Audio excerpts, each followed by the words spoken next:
Hi, everyone. My name is Dr. Vanessa Sinclair, and I'm coming to you from Stockholm, Sweden. It's my privilege to be with you all here tonight. This has been such an amazing weekend. I'm so excited to be able to speak to you representing the realm of Pisces, the realm of creativity, dreams, and the unconscious, which are my favorite things. I'm a psychoanalyst, a psychologist, but I'm also a writer, a poet, an artist as well. And I love working with the unconscious and dreams, creativity, fantasy, imagination in all of its forms. So, to start out tonight, I want to first of all and foremost thank the organizers of this weekend of events. Christina, Shireen, and Jessica have done such an amazing job. And I want to thank all the presenters and performers that we've seen this weekend. Everyone's been fantastic. I feel like this has been such an uplifting and inspiring weekend and such an amazing time to kind of say goodbye to 2020 and ring in the new year right before this winter solstice, which is so powerful, which is always so powerful, but this one is extra powerful with this conjunction of Saturn and Jupiter in Aquarius. So, in this time of transition and change and evolution, it's been really amazing to bring all of these artists, mystics, and creative thinkers together for this weekend. And I want to thank everyone in the audience who's been here as well. I feel like everyone's collective energy has really brought something great and really added to this amazing weekend. So thanks everyone for being here. To start my portion of the talk, I always like to start with an invocation of sorts, and this is going to make more sense a little later when we talk about creativity and some of the ways that I have found that really allow me to access my creativity, and I have tools that I can provide that anyone can do, and that's really kind of the goal of a lot of my work is showing people ways that they can access their dreams and inner creativity in a really easy, straightforward way to kind of get you started if you don't already have a dream work practice or already have a creative practice going. So to start, I'm going to read this invocation. Operation Rewrite. Maya, Maya, illusion, illusion, do. Both seen while illustrate that precise confrontation, to forget nothing and illustrate that. Indeed, the final, across the world, blow, spiritual and physical. Come more creative, and writers reason why the artistic world can't. It's sacred, play with it, but we, physical, real challenge of our universe. I'll always be a word man. It's no calligraphy for closely. I'm quite sure someone I admire, French prose. He's one of my favorites. Thanks again. I look, continues to unfold. Sacrifice ourselves, stop this cycle, and anyway, give me distant ancestors, active and concept of the state and co-electrosexuality structures us with and breaking individual into history. The thrust is precipitated from manufacturers for the subconscious. This, another interest, is that of permutations, and that transference tie relationships. And then call me 3 years, key in day and night. Change her surroundings too. It's no calligraphy for closely. I'm quite sure a spiral, a serpent's electricity and elementals. Atonal precedes the music lyrics, I believe, when cling to life our passioned flower. Representation of my spiritual and more, why couldn't identity in and into which to become the moments, friends, cut up techniques brought to land of thee, the goal. Be the true self, her is situated in and matter, thee by the passerby. Few know the clients, become a master of yours, no fewer than 100. It seems to work more where those who are structured, us with Abraxas is. Why am I here? I am here because you are here.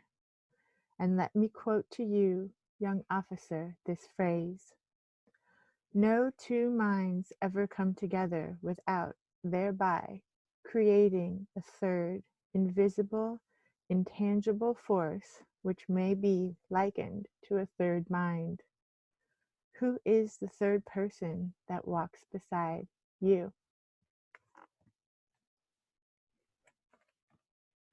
So that invocation was created using cut-ups, which I'm going to explain a bit later. And that one in particular, I made with my friend and creative partner, Caitlin Foisey, who is actually performing the closing ritual for this weekend of events. So you will meet her very soon if you haven't already. But to start out this talk, I wanted to talk about dreams to begin with. And in order to introduce you a little bit to my way and different ways of thinking about dreams, I thought I would talk about this event that I used to facilitate for years in New York, where I lived for about a decade before I came here to Stockholm. So the event was called the Dream Over, and it was at the Rubin Museum of Art, which was an art museum in Manhattan that was dedicated to art of the Himalayas, specifically mostly Tibetan Buddhist art, but they also had artifacts from other cultures and spiritual practices at the museum. And the events coordinator that came on probably about 10 years ago now or so, her name was Dawn Eshelman, and her goal in becoming the events coordinator was to really make the museum a hub for culture in New York City. And she had this specific event in mind called the Dream Over. And what she wanted was for people to be able to sleep in the museum overnight under an artifact. And of course, all of these artifacts from these spiritual practices are spiritual, magical items. And a lot of people, like in New York and other places in the West, for example, they go to museums and they think of these things as art pieces or relics or artifacts. They're not really thinking of them as magical or spiritual pieces a lot of the time. And she really wanted to bring that back, and she did an amazing job with that. And the way I got involved, as I said, I'm a psychoanalyst and a psychologist.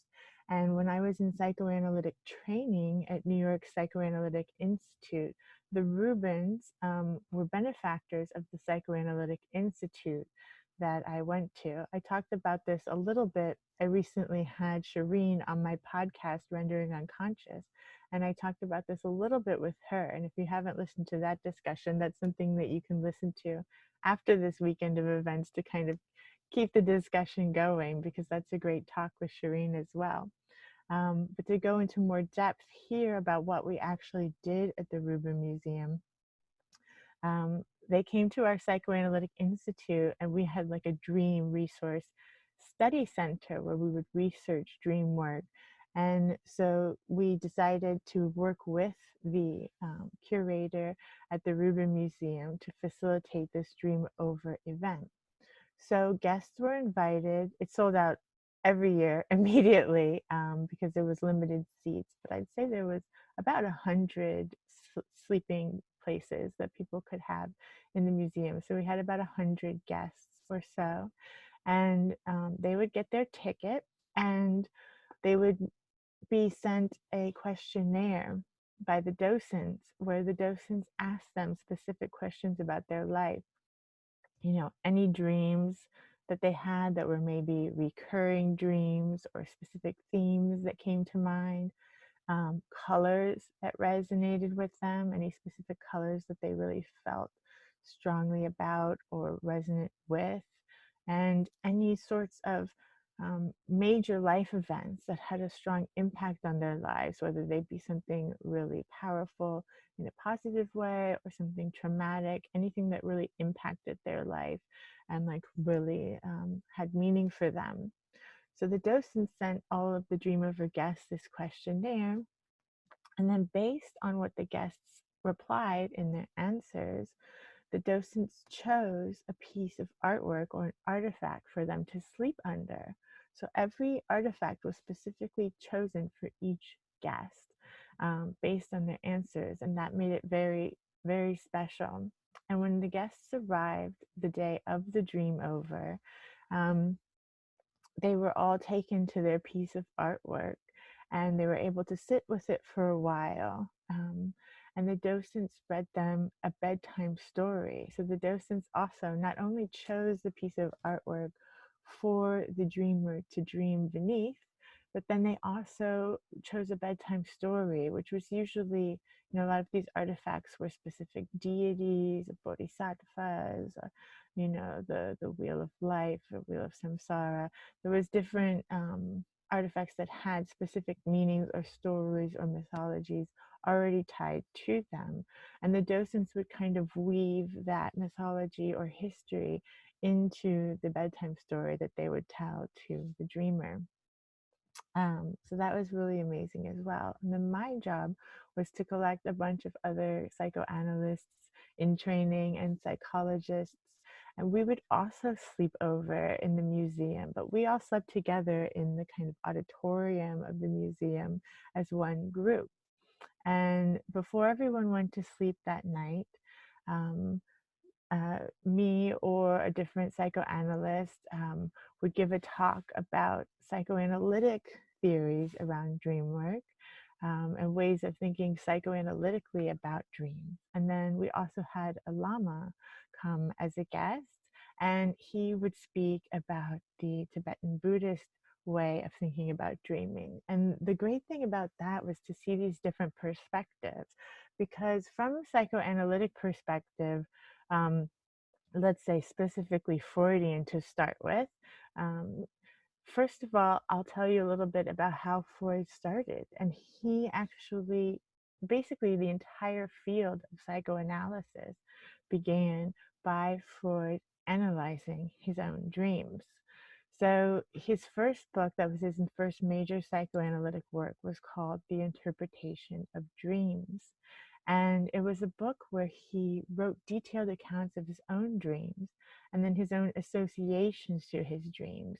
So trying to pick apart all the different people or symbols or aspects of the dream and where they might have come from, either within his own past, his own personal past, or his own personal history, or also through what we call day residue, which, some parts of our dreams might be pieces or fragments of things that happened in our day, the day before, or in the recent days before.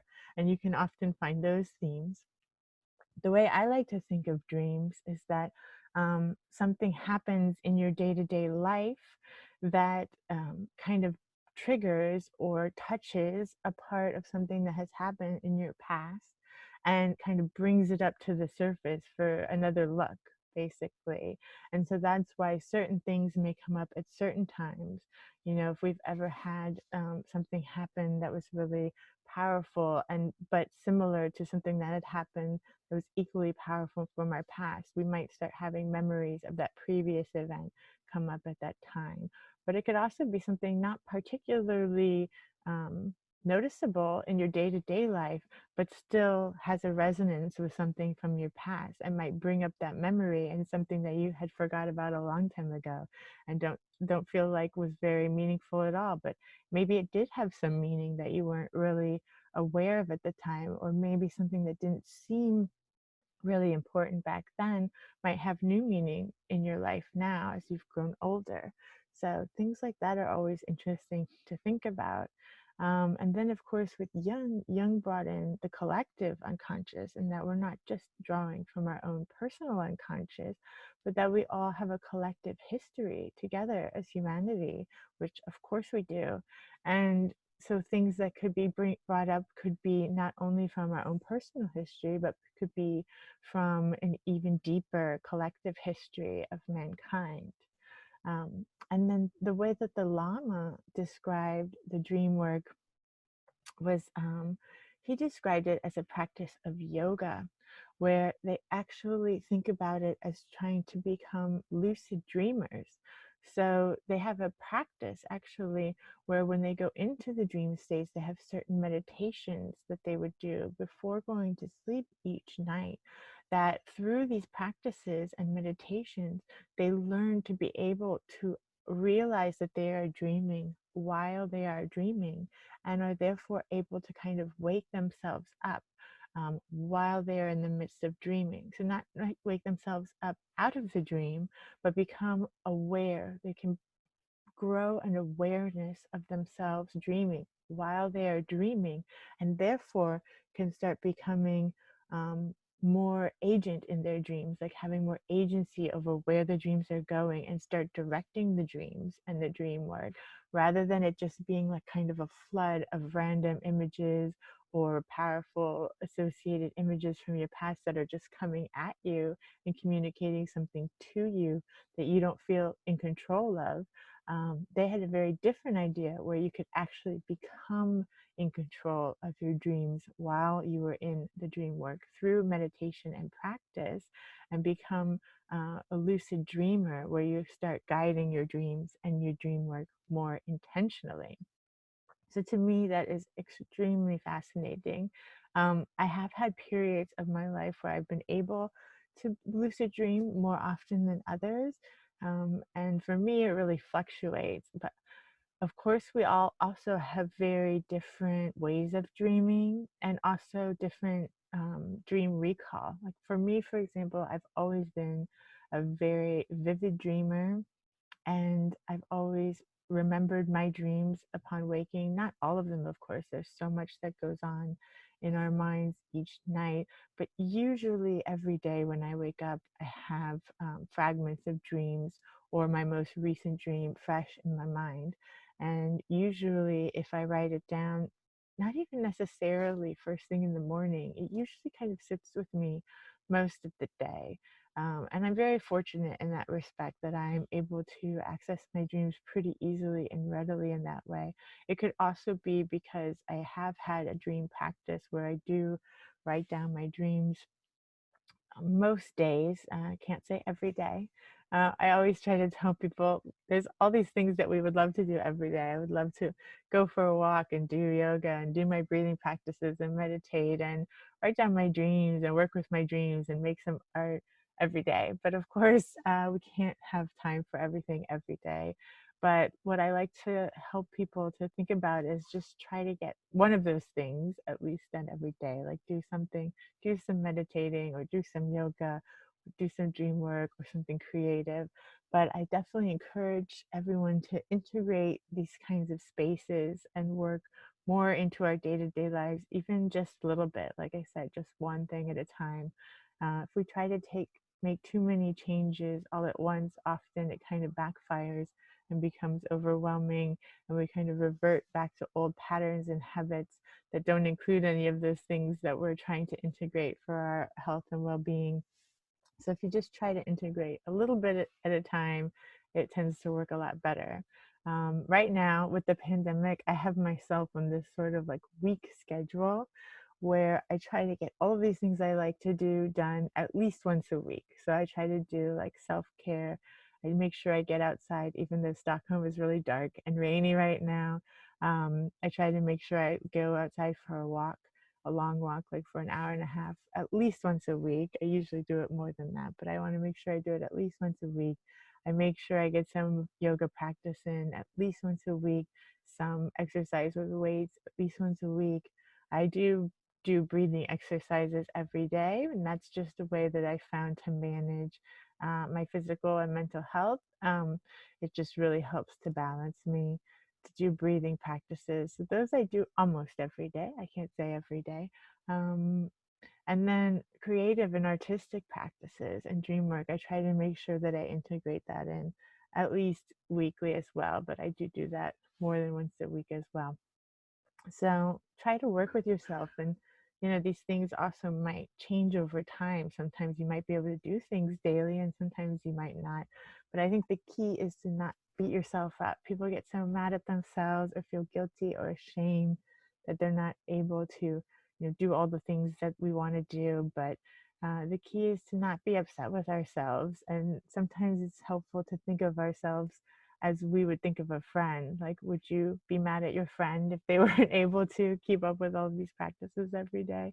No, of course not. So why are you mad at yourself? We have to take it a little bit easier with ourselves, I think, in a lot of regards, and not get so down on ourselves.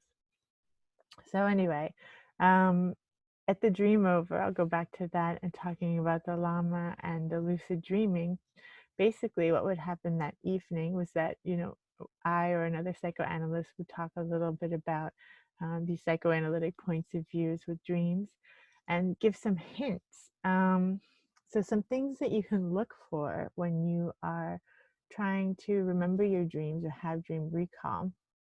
First of all, when you lay down to go to sleep that night, it does help to set the intention, like, I'm going to remember my dreams.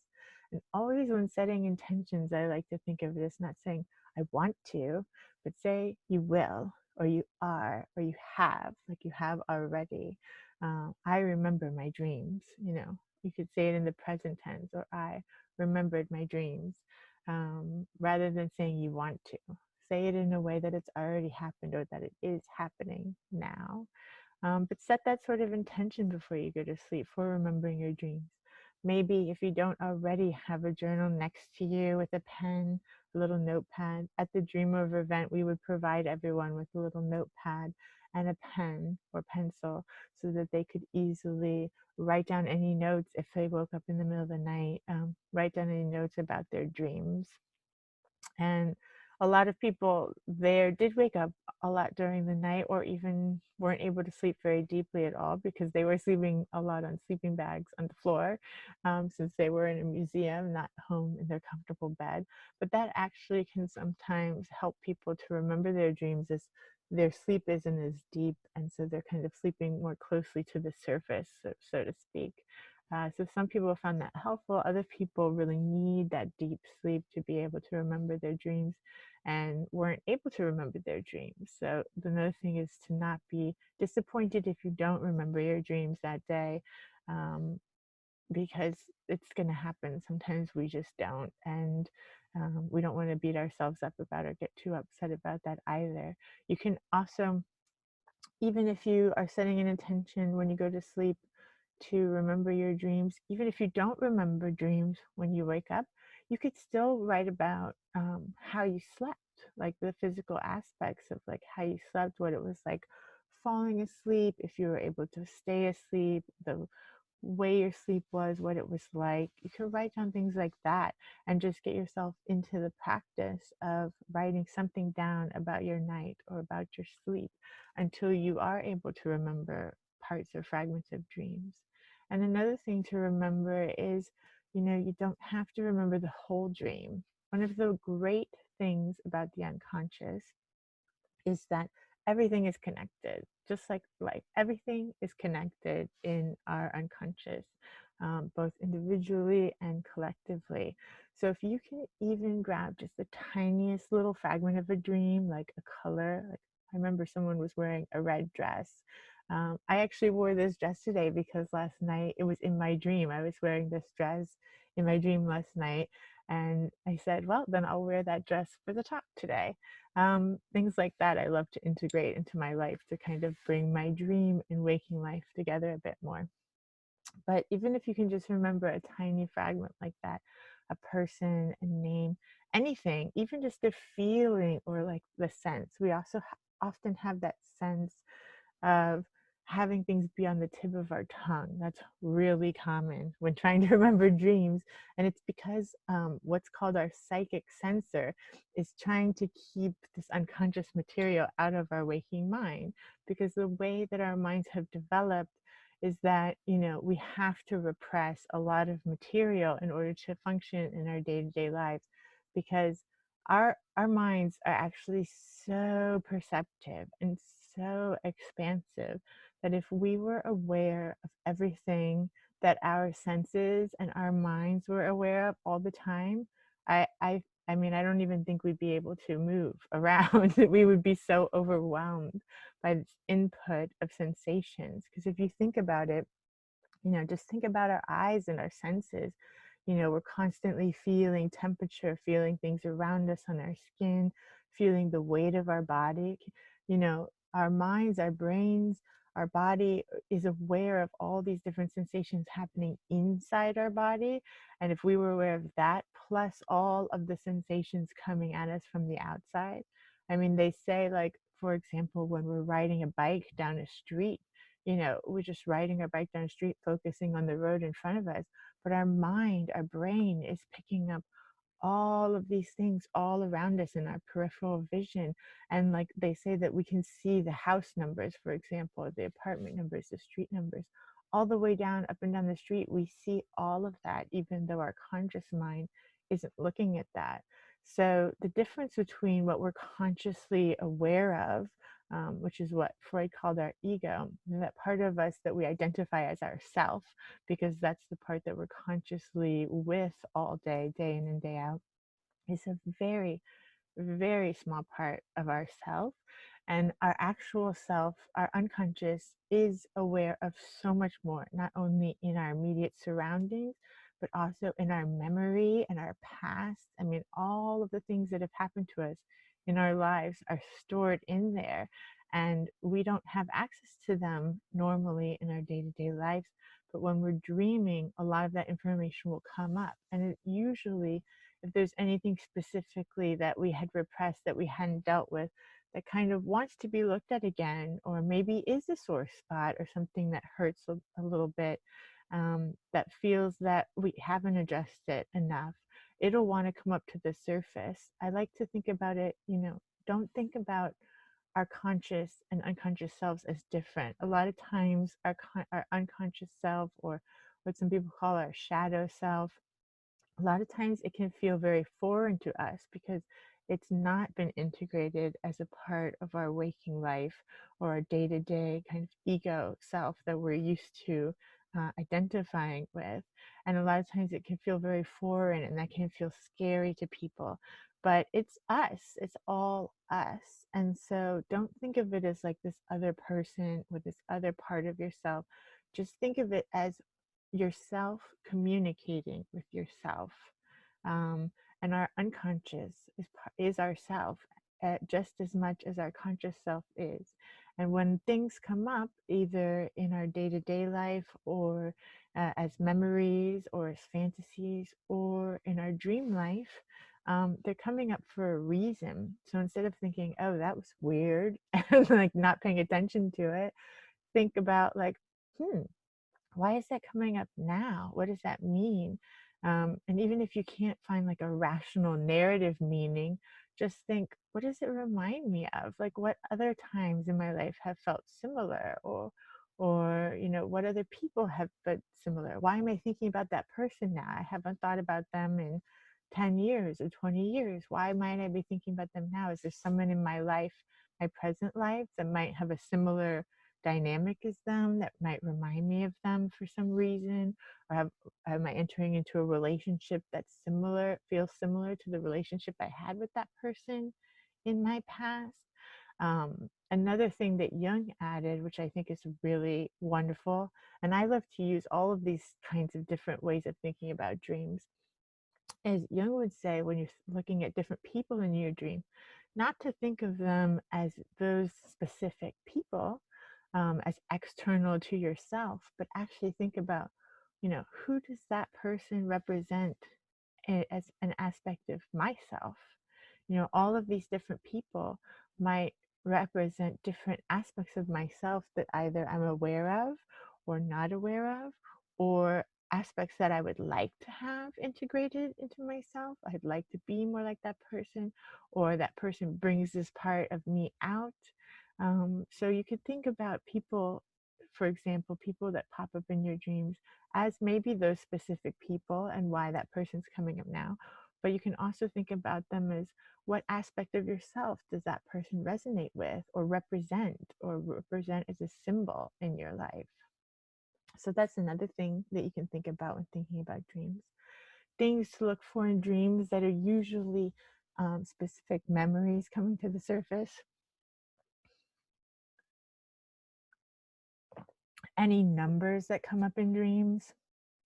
Numbers are usually pretty specific and resonant.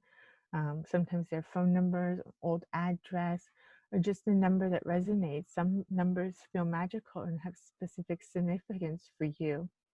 And it might have personal significance, or it might have numerological significance. You could look up numerological aspects of that number, or like Shireen has shown me to do so many times, which I really love, what tarot card does that number correspond with? Maybe you're going through that kind of phase right now. So you can think of things like that. Um, any sorts of colors that resonate with you. You can think about those different kinds of colors in the dream, how that color makes you feel, or a time that that color might have had an impact of your life, or an object that you saw that was that color and what that might mean. Or you can look up online, like, what planets might this color be associated with, or what kind of herbs or flowers or healing principles might this color have. There's color healing and sound healing. You can think of the principles of those in relation to those kinds of sounds or colors that come up in your dreams. So things like that. You always want to think about dreams when you're retelling yourself the dreams, say when you're writing them down in the morning. It's always helpful to write about them in the present tense, as if you are in the dream right now. So don't write about it as it already happened, but write about the dream as it's happening, so you can experience yourself in that dream again and really get the physical sensations. How do I feel? When has this feeling, when have I felt this way before, had this kind of sensation, emotionally, the emotional intensity. A lot of times dreams will come up, there might be a certain scene that you're in the dream, but the feeling of the dream might be very intense. And it might not necessarily go with what is actually happening in that scene. Like the scene might have been totally invented for the dream, but the feeling of the dream might be very real. Because sometimes, especially when we're younger children, if we have these really intense experiences that have these really intense feelings associated with them, whether it's something fearful or scary or stressful, anxiety provoking, or even something like really happy, but we don't really understand, anything that could kind of really overwhelm us might get split off a little bit when we're children, because we don't really understand how to deal with it fully. Then we don't really have all of the coping mechanisms or skills in place to kind of integrate all of these feelings, really intense sensations when we're younger. So some of those intense old feelings might be coming up now, and you could think about, when have I felt this way before? When did this feeling feel similar to another time I felt this way? And try to integrate that feeling a little bit more and think about it, because something that might have been difficult to integrate when we're young might be really simple actually to integrate when we're older and we're a more fully formed human with more resources internally and externally, more coping skills at our fingertips. So you can think about those kinds of intense feelings that come up in dreams as old memories or sensations that your mind is trying to integrate with your present day. You can also think about intense colors, like I said, intense darks and lights. Sometimes you might have a really white light or something really dark, pitch dark in the dream. So so you could focus on that and think about where that's coming from or what that might symbolize, anything that has a serious intensity like that. Another thing you can think of is textures, which some people don't think about. But different textures, especially also when you're younger, you might remember the feeling of that dress, what that felt like, or a pillowcase you had, or a blanket you had when you were a child, or a doll. Everyone has what they call a transitional object when we're really young and we're kind of weaning ourselves off of our total dependence on our mother, and kind of starting to form more attachments to things around us in the world. You see children carry around a blanket or a teddy bear or a doll that they're very attached to, and often the child will keep that doll, until it's falling apart and its eyes have come out and its fur has fallen off, or the blanket is just like a little shred piece of a blanket and not even a blanket anymore. And they will get so upset if you wash it because they're also attached to the smell and the texture and the feeling of that object. So those kinds of textures and sensations are really important. And you can look for that in dreams, or smells. You can think about smells that come up in dreams. Any of the senses being engaged in a dream. And if you find yourself in a dream scene when you're either in the dream or recollecting the dream, really look around and see what's happening around you, what's going on in the world around you in that dream. Another thing you could look for is movements in the dream. I've heard people talk about their dreams and talk about crawling in the dream, or climbing through a window, or just doing a certain movement. I've done yoga poses in my dreams before. So focusing on those kinds of physical movements that you're doing in your dreams and what that might represent, or when that might have happened before. And then dreams, as you all know, I'm sure have experienced, they tend to change scenes really suddenly, with no like rational reason.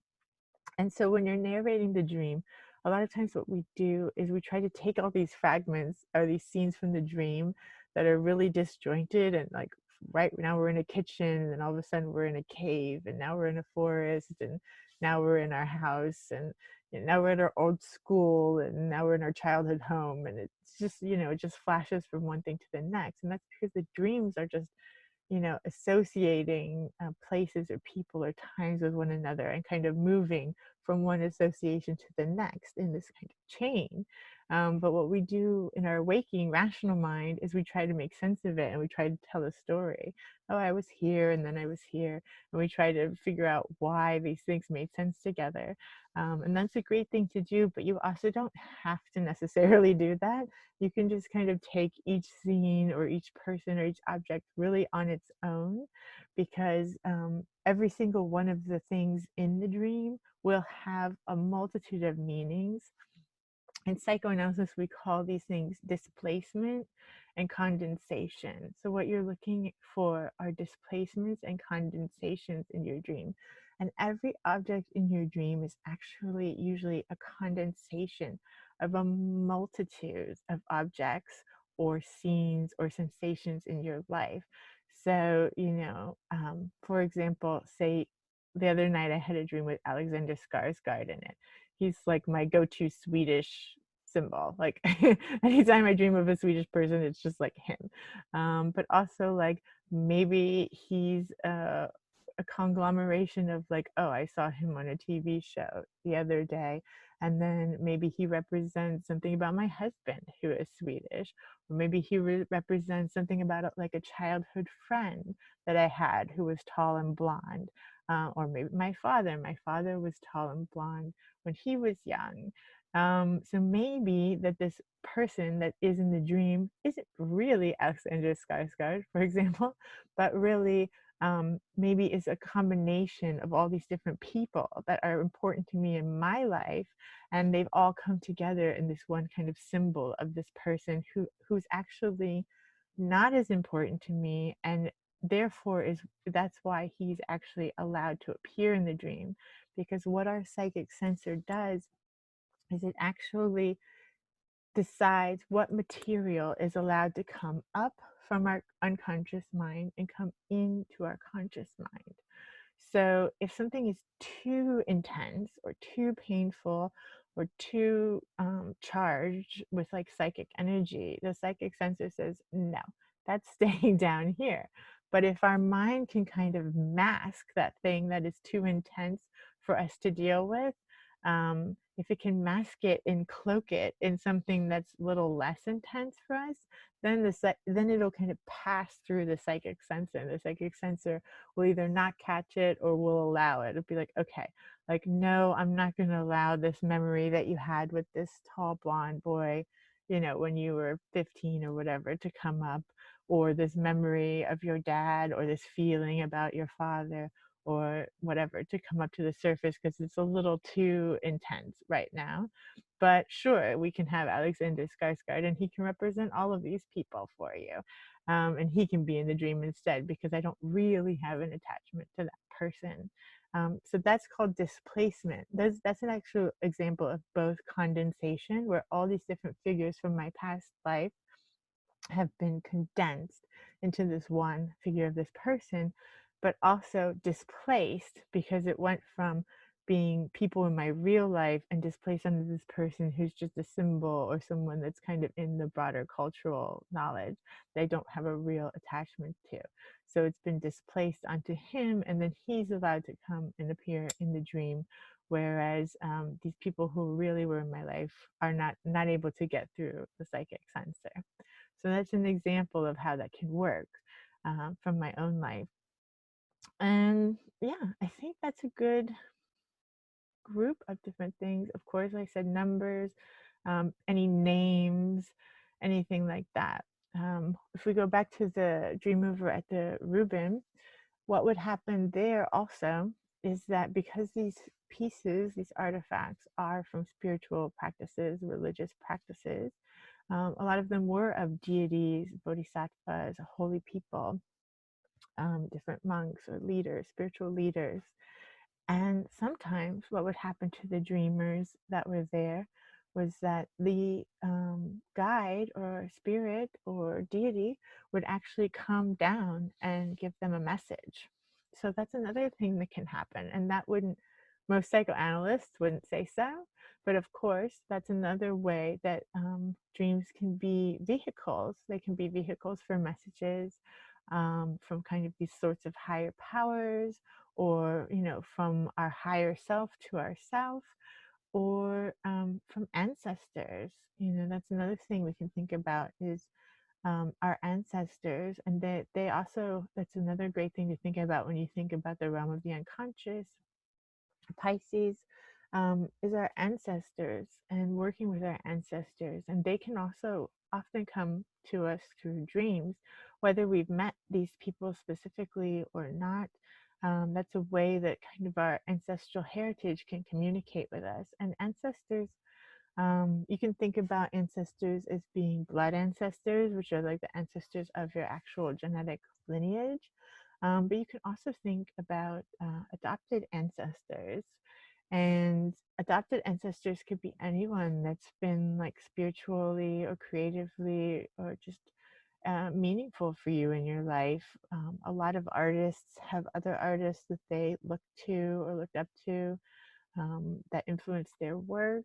Any musicians, poets, anything like that. And of course, they could be spiritual leaders, different deities. All of these things can be kind of ancestors or mentors for us, and can also come to us through dreams and dream work. So that's important to think about as well. And basically, at the Dream Over at the Rubin, what we would do is, after the Lama and I or the other psychoanalysts gave a talk about these kind of different ideas about dream work and things that may come up in dreams, or different ways to help remember dreams, then the Lama would lead everyone in the audience in a meditation, and everyone would have a great meditation before they went off to sleep. And then the docents would kind of leave everyone back to their spaces, and everyone would go to sleep and dream underneath these artifacts or pieces of artwork.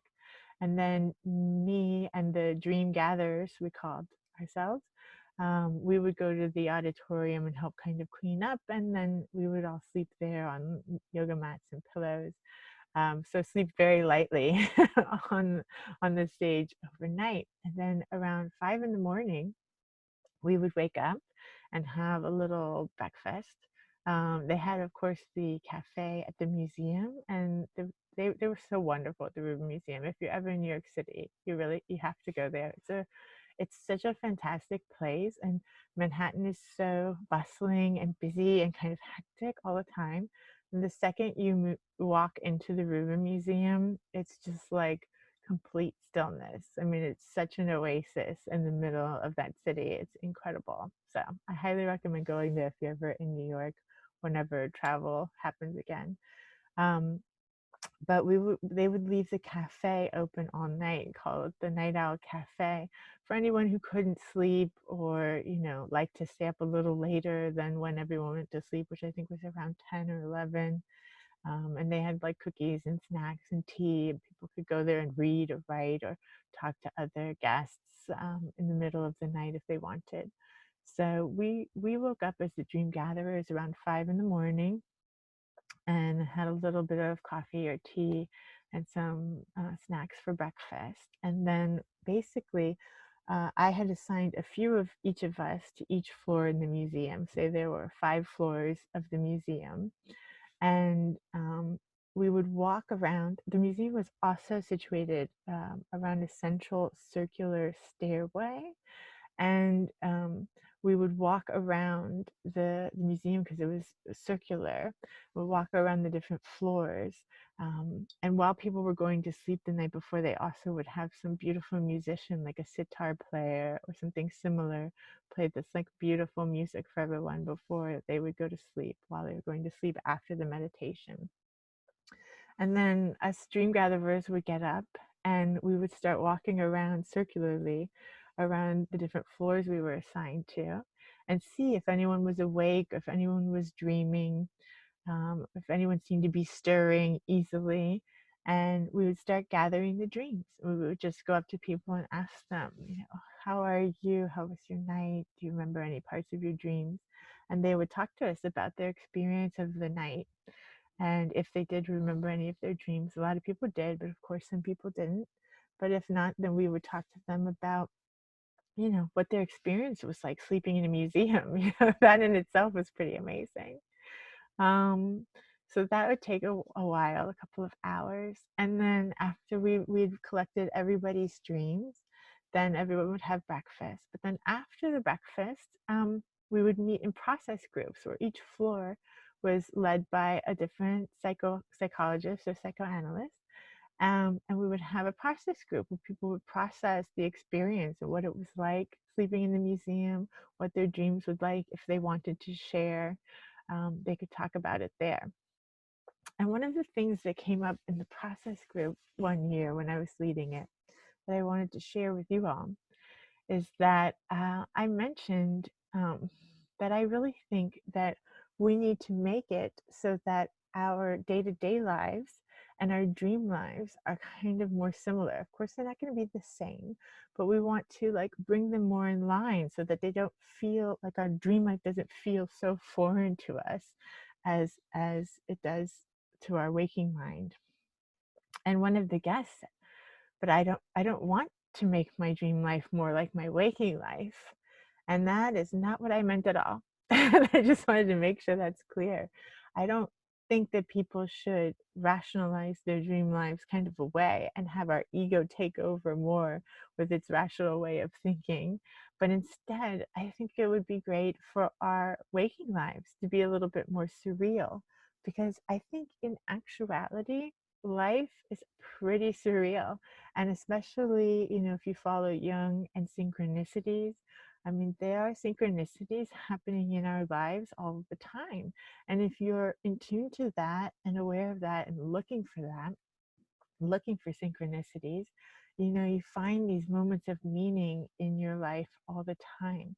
And some people get scared and they find it a little strange, but I think that's only because some of our cultures, some cultural perspectives don't allow for synchronicities. We've been taught, say, in the US, where I'm from, You know, we've been taught not to pay attention to those things, and that if you do pay attention to those things, that's a sign of psychosis, and you're like, going down this slippery slope towards like a chronic mental illness.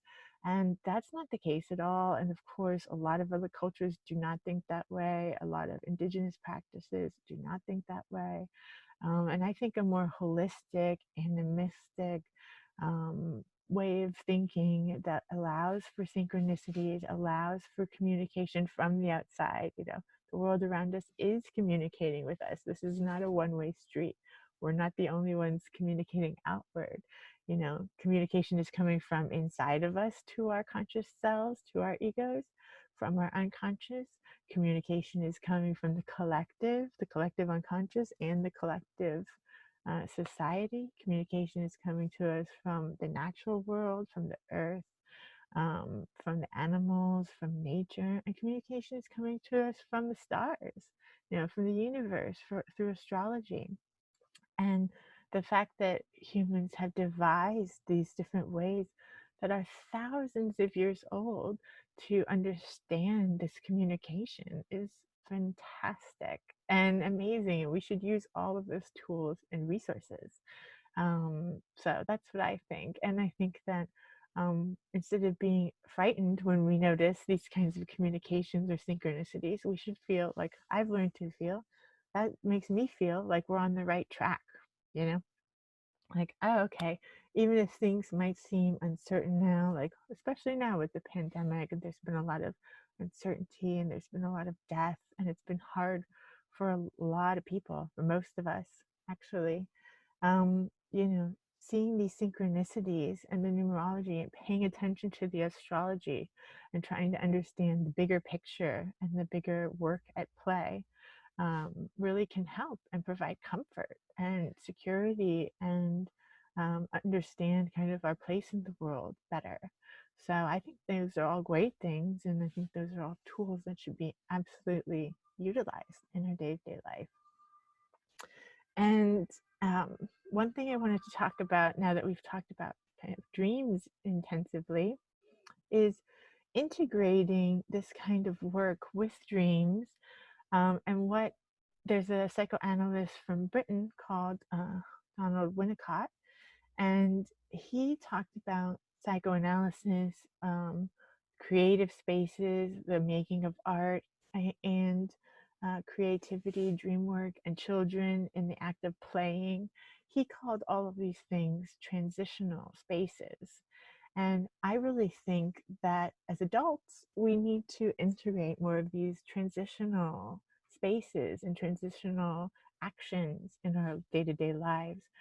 Because of course, children are encouraged to um, play and use their imagination and act out fantasies and act out possibilities through these spaces of play, and art and creativity and imagination.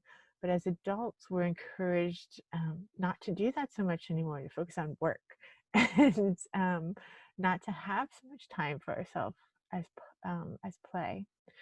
So I think for us adults to reintegrate time for play and imagination and creativity is really important. And you can do that through writing, through making art, through psychoanalysis. Another thing that's happened in the field of psychoanalysis recently with the pandemic is that a lot of psychoanalysts are now practicing remotely like this, instead of just face to face in offices because of the pandemic and people staying at home. And what I think this has done is really great, actually, because now you don't necessarily have to leave your house to go speak to a psychoanalyst. You can talk to psychoanalysts from the comfort of your own home. And that can be really helpful for people who don't have an easy time leaving their home for whatever reason, whether it's difference in ability or they have small children, or people that work from home already, or freelancers, or people that live remotely or live somewhere rurally where they don't necessarily have a psychoanalyst in their town. This can allow access to psychoanalysis for people no matter where they are, where they live.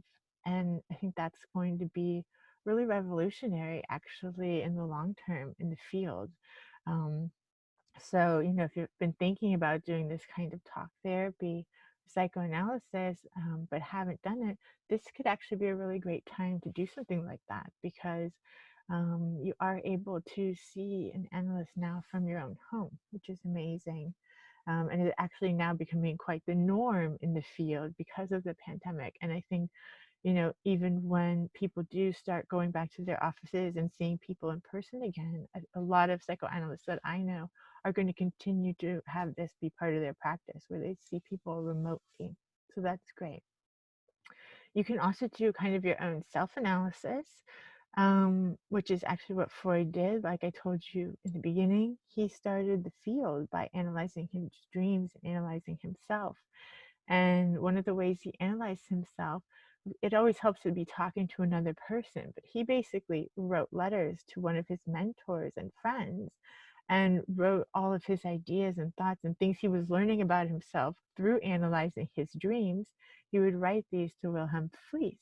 And through this letter writing is kind of how he started his own self-analysis by talking about his experience of himself and what he was learning about himself through his dreams to another person.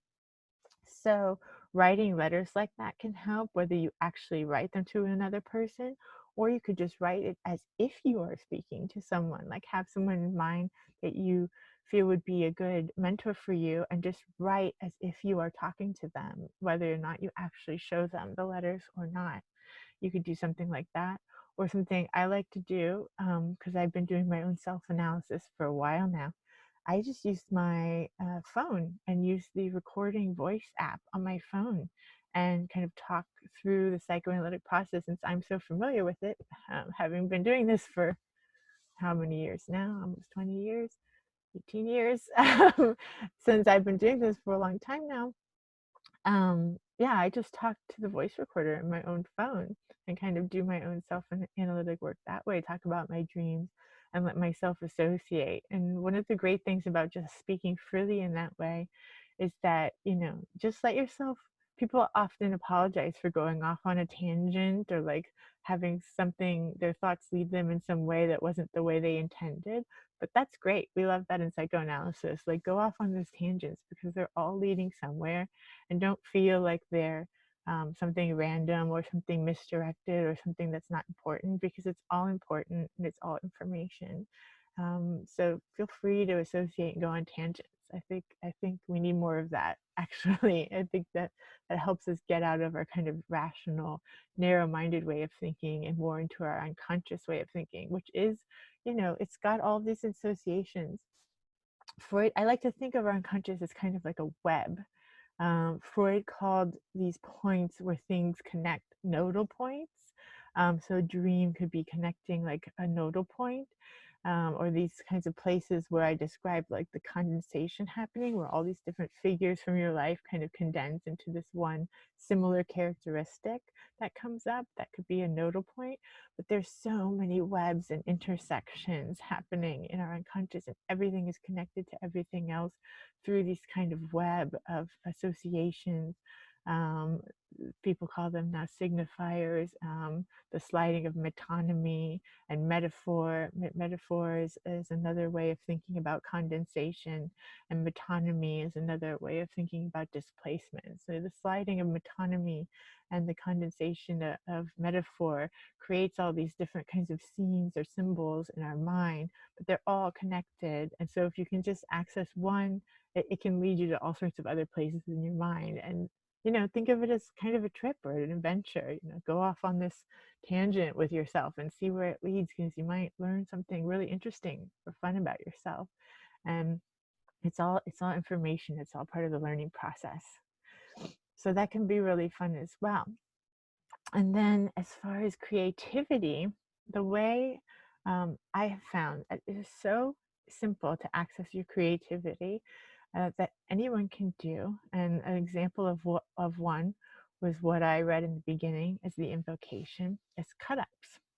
Anyone that knows me knows that I'm obsessed with cut-ups and collages, but I think they're a really great way that anyone can access their creativity.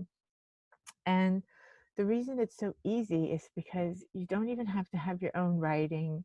You don't have to have your own images. I mean, if you have an artistic or creative practice already, that's fantastic. Make time for that and do that. I also always like to emphasize that there are so many more creative activities that people don't think about necessarily as creative. People think about, art as the fine arts, painting, drawing, but there's music, there's gardening, there's cooking, there's woodworking, sculpture, of course. But even, organizing your home, building altars, building beautiful spaces in your house, that's all creative. And, sewing, knitting, there's infinite ways that people create. And I think at our core, we are all essentially creative beings, and we all have a drive to create something. So don't be limited in what you think of creativity and creation as. Um, Everybody has some way they like to create. Everybody has something they like to do along those lines. And so just do it, make time for it. And if you don't already have a creative practice, or you want to integrate something new that's really easy and fun to do, and for me, totally life altering, you can work with cut ups. So basically, what you can do is take any magazine, anything with writing, newspaper, magazine, your own writing, anything you have laying around that's near you, and just literally cut it up, cut out the words. You can cut out lines of text. You could just take a page and just cut it into 4/4. You could cut out individual words if you want to. Any way you feel like cutting it up, you just cut up the text and you put it in a box. And I actually have, and you can do this with images too, with like magazines. Take a magazine and cut out pictures that you like from the magazine. And I personally have a box, well, several boxes actually, of images that I have already cut out from magazines, and I have them here in a box that I always have near me. And then I also have a box full of texts that I've cut out. And since I write myself, I've actually wrote a book on this that just came out in November, actually, called Scansion in Psychoanalysis and Art. The scansion is a psychoanalytic term that means the cut. It's about cutting and about kind of disrupting narratives in order to allow for like a new narrative to come out, or allow space for your unconscious to come out and creativity to come out, because we're all so kind of focused on these narratives that we've either inherited from our families, these stories we've inherited from our society, from history. And I feel like right now is a time where we're kind of disrupting all of those old ingrained narratives and realizing that they're old ingrained narratives and then are not really serving us so well anymore, these old stories, and that they're not really accurate either a lot of the time. They're just kind of stories that have been told to us. And trying to figure out, what do we really believe happened here? What do we really believe about ourselves? And how do we want to think about ourselves differently and invent ourselves in new ways? I feel like this time has been a time for that kind of invention, and for taking apart and parsing apart these narratives and throwing out what we don't feel is useful anymore, so that we can rebuild together in a new way that's more generative, more productive, more inclusive, more diverse, and like inclusive of everybody and everybody's points of views. So that kind of all is manifested in this idea of the cut up, actually, because in here, like, I have this box of cut up material. It's got pieces from magazines. It's got pieces of my own writing. It's got psychoanalysts. This is like Freud, Melanie Klein, Jung, Lacan. I have everybody in here. Different books that I've read. Sometimes when my husband and I moved together a few years ago, we had some of the same books, not a surprise. So what I did with some of the doubles of the books that we had was I cut them up and put them here with my cut ups. So I've got tons and tons of cut ups here. And what I like to do is just randomly pull images and pull texts and put them together, and then see kind of what they say, what the cut ups say once they've been placed together. So in that way, it's just kind of really a physical manifestation of what I was talking about, this idea of you have all these different voices and you mix them all together and they can put themselves together, you can put them together in new ways and see what they say. It's this kind of new collective of ideas. And something that is a great practice that actually mixes this kind of creative cut-up practice with the dream analysis is something that I try to do still almost every day, but there was a 6-month period, I guess it was around 2015, where I got really obsessed with this idea. And I was very vigilant about waking up every morning. And the first thing I did was write down my dreams. And then I would pull some cut-ups from my cut-up box that I kept with me right next to my bed. And I would make a cut-up poem to go along with my dream every day. And that 6-month period, I mean, I met my husband at that time, like so much of my life changed while I was doing that. So I find it not just to be a creative, generative practice, but a really magical practice that really can manifest things in your life, basically. And I even have my journal that I read from in the beginning, but I have examples of like times I've written and then made cut-ups. And like this one, for example, is a cut-up I made using a photograph of Caitlin and I.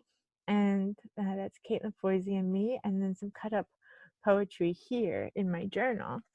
My husband bought me a printer. They have like these little printers that you can get called selfies, and you can print out photos from your phone directly in your printer at home. So I've been doing that to make my cut-ups a little bit more personalized. I have pictures that I cut from magazines and books, but I also print out my own photos and I integrate pictures of myself or friends or artists that I like into my collages and cut-ups as well. So that's something that anybody can do. And that's kind of this creative space where you are taking the narrative and mixing it up and kind of making it a little bit more surreal and dreamlike. And that's a way to kind of merge the conscious mind and the kind of rational ego with the unconscious and the irrational a little bit. Cut it up, mix it up, change the narrative a bit. And just to give you a little bit of history about the cut-ups, so that you know kind of where they came from. There was, in the Dada movement in the 19-teens and 20s, there was a Romanian poet named Tristan Tzara, and he's actually the first one that we know of that did the cut-up method. He called them accidental poems, and he basically cut out words from a paper, a newspaper, and cut out each word individually and put them all in a hat. And he would actually perform them live. He would pull out the words from the hat one by one and read them, and that would make a poem. And he actually wrote a little piece about how to make a cut-up poem, which I will read to you so you can hear what he originally said. And this is from 1920. It's called "To Make a Dadaist Poem." Take a newspaper, take some scissors, choose from this paper an article the length you want to make your poem. Cut out the article. Next, carefully cut out each of the words that makes up this article and put them all in a bag. Shake gently. Next, take out each cutting one after the other. Copy conscientiously in the order in which they left the bag. The poem will resemble you. And there you are, an infinitely original author of charming sensibility, even though unappreciated by the vulgar hand. And I love this piece because he shows how this is the experience of making these poems. Even though you're just taking a random newspaper that's sitting around in your house, somehow when you cut it up and rearrange it randomly and pull out the pieces, when you read the poem, it seems to have some sort of meaning. And that's what I was talking about before with like synchronicities and communication. And however you want to think about the communication, whether you want to think it's like a higher being communicated, with you, or whether it's your own unconscious communicating with you, or the universe, or nature, or the soul of the universe, or Godhead, or consciousness, or the collective unconscious, any way you want to think about it.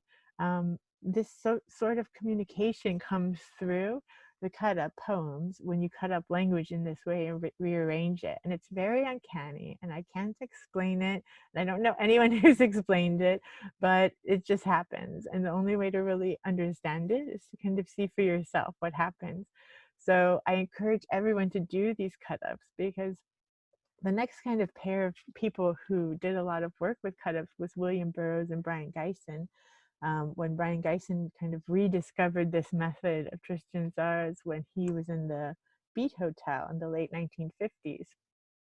And whenever you see like YouTube videos of them giving talks, especially Burroughs gave a lot of talks and interviews, he's always telling everyone, go cut it up, try it for yourself. Anyone can do this. And usually the audience is just like, oh yeah, that's really interesting. That's a really cool method. But I'm not sure that everyone is going home and trying it. So that's what Caitlin and I like to tell people, like, you can do this. It's very easy. It's really interesting to see what happens. So try it yourself. It's really, really fun. And one of the things that I'll also show you is this book that they did together, Brian Gysin and William Burroughs, called The Third Mind. And that was also reflected in the piece that I read in the beginning, is that what they said was that when two people work together in this sort of creative way, they said no two minds come together without creating this sort of third mind, or third being, and that they would say that that kind of third mind of the two minds coming together kind of brings on a life of its own. And Caitlin and I have found that in our work. And one of the things that they wrote in this book that I just love so much is just their introduction. When they have the introduction for this book, they say, this book is dedicated to and for our collaborators at all times, third minds everywhere. And I love this idea because it shows that this work carries on. It's not just in their own lives and their own work together, but that it works across distance, works with other people's minds, maybe that are living at the same time, but people that they haven't even ever met, maybe people that won't even be born till after they're gone. Like this book came out in 1978, The Third Mind. I was born in 77 and Caitlin was born in 79. So we were just being born when they were writing this book.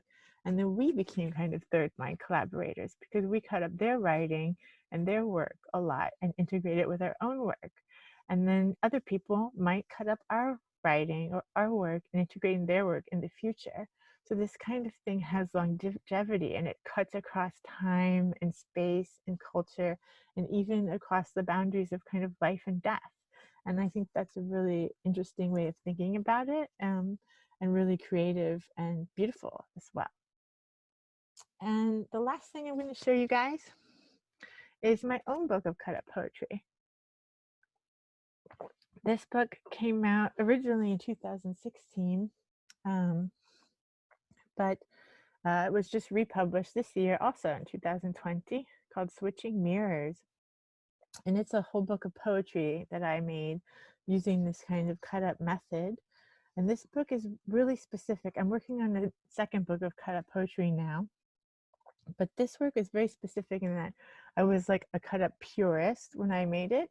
I just didn't want to move a word. So all of the poems in this book are actually exactly how the cut up pieces were pulled from the cut up box when I pulled them and put them together, exactly the way Tristan Tzar described. I pulled out the words or the phrases one by one, and I copied them down. And the only word I changed in this whole book, I did change one, is that there was one poem that mentioned a sofa, and I changed the word sofa to couch. And I did that because I'm a psychoanalyst and we have people lay on the couch when they are doing their talk therapy process. So for me, the symbol of the couch had multiple meanings that were very powerful, besides just having it been a sofa. So I changed sofa to couch, and that's the only change I made in this whole book. And so to conclude, this really fun talk. I hope you've enjoyed it. I'm going to read a random poem from my book, Switching Mirrors, and then that will end our session. Thank you so much for having me, everyone. Oh, perfect poem. This poem that I opened to is called Eternal Thanks. So that'll be the one that I'll read.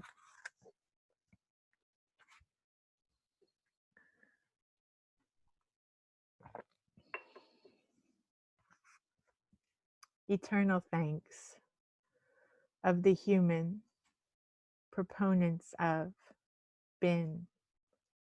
Eternal thanks, and make a tree of your own.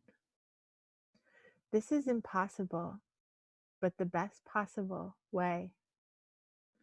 What has already been the air with one just for once in New York City this spring and antiquity, psychoanalysis, that dandy and true lover of thee, of becoming and body's mysteries and power. My time knew their souls had to. The right side is thee. See, in between there, originator of Dada, painting, control of. It will fall soon, the caregiver of the unconscious. There's worse ways to die, right? No purpose associated, right? A worn out, stone walls too, black star, a film star, dead, print. We deplete to the sky. We tend to see it and go for it widely. The highfalutin between shamanism is there. Too enough in this day. In the sexual relation, he and I realize the confrontation of Picabia in thee. I'll weep, she replied, and thank you.